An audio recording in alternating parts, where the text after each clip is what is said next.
What's going on, guys? Today we're going to be doing a review of the Canik TP9 SF Elite chambered in 9mm. So I bought this pistol a few months ago due to my other pistol being stolen out of my truck. First thing I want to say about the review is when I bought it and I started shooting it, it was starting to jam. I would have my mag in, chamber around fine. I would aim, shoot. It would jam like this, mag still in, it expelled the round, but the round would get stuck under the feed ramp and pinch that bullet. Well, I couldn't figure out what the issue was, so I cleaned it, left it slide locked for a little bit, kept bullets in my mags to make sure that the spring wasn't too tight, tried out other mags, and finally something worked. It chambers fine now, runs fine, runs like a dream like I've always heard from Canik. That's just something to keep an eye out on. I don't know if it was this Canik specifically or if there's other ones that had the issue, but it seemed to be easily fixed. It's nothing flashy. It's not the flashier Caniks. And I mean, I got it for $400 from Academy, so you can't really beat that. So we're going to shoot it a little bit, see what kind of group we get on it, and then we'll talk a little bit more about the pistol after that. Now, one thing to talk about. There is no safety on this pistol other than the trigger. There's no slide lock, like a slide safety. It does have the pin on the back, which I'll show later a little bit close up to tell you if it is chambered. But we're going to shoot 5 rounds, stop, and talk about it.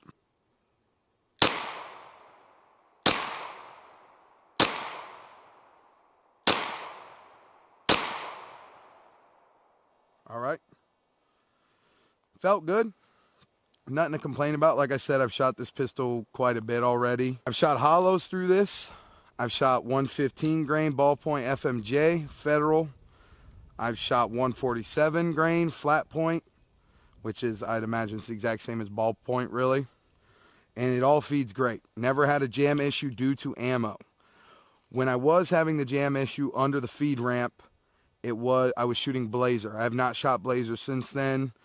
So if you are having jamming issues, try changing your ammo.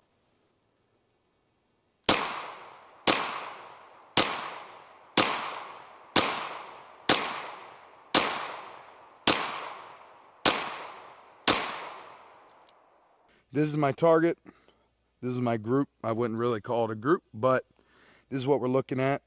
It looks like this is probably when I first started shooting, and then I started getting it back leveled out.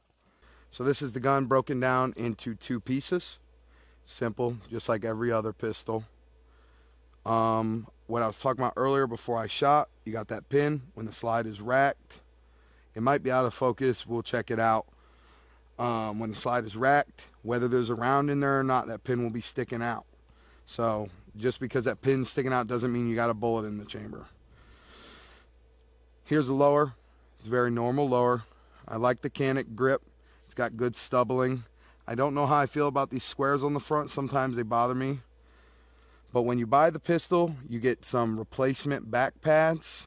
And obviously everybody knows about the Canik trigger. Once I get this gun back together, I'll do a reset and a pull test. Don't know the exact poundage, but I know it's not too bad. Good mag release. Mag sits in there good. So now what I wanted to show is most pistols, this one's a little different. That when you put it back together, you don't start here and slide back, because you'll get stuck. So what you have to do is you got to start, there's a little tab right there. So what you're going to do is you're going to put it over that tab. It snaps on there. You snap it in, chamber it, and you're good to go. So we're just going to pull it. Not bad. There's a significant wall that you feel before hitting that trigger, but now we're going to get that reset. And it happens so fast, which I really like that about this pistol. When you buy a Canik, most Caniks come like this too. You get the pistol, you get 2 mags, you get the holster, you get some cleaning supplies. Canik is unlike a lot of other gun manufacturers. They give a lot of stuff in their case. You get a hard case that comes with it too. Unfortunately, I'm out of state. I do not have all of those things with me, but I do love what Canik gave. They give you a speed loader. They give you a lock for your hard case and everything. So, I mean, Canik really wins in that department. There's no other gun manufacturer that does that. So got to give them their kudos where it's due. This is what down the gun looks like. I like their sights. Kind of almost reminds me a little bit of like a Beretta. But also what comes in the package with everything else is you get replacement green sights if you lose your red ones or feel the need to change to the green ones. I leave them as the red because I don't really need to change them.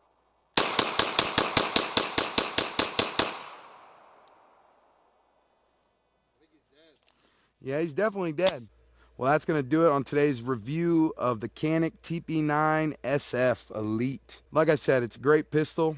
I may not have shot it great today, but I wanted to talk about some of the issues I ran into with this pistol, some of the things that it comes with, the trigger, especially Canik is very known for their triggers. Yes, it is a great purchase at only $400. You can't beat that. I'd imagine on Black Friday, things like that, you might even be able to get it cheaper. If you liked the video, please comment. Let me know about any experiences you have with this exact pistol or other Canik. If you enjoyed, please subscribe and check out some of our other videos.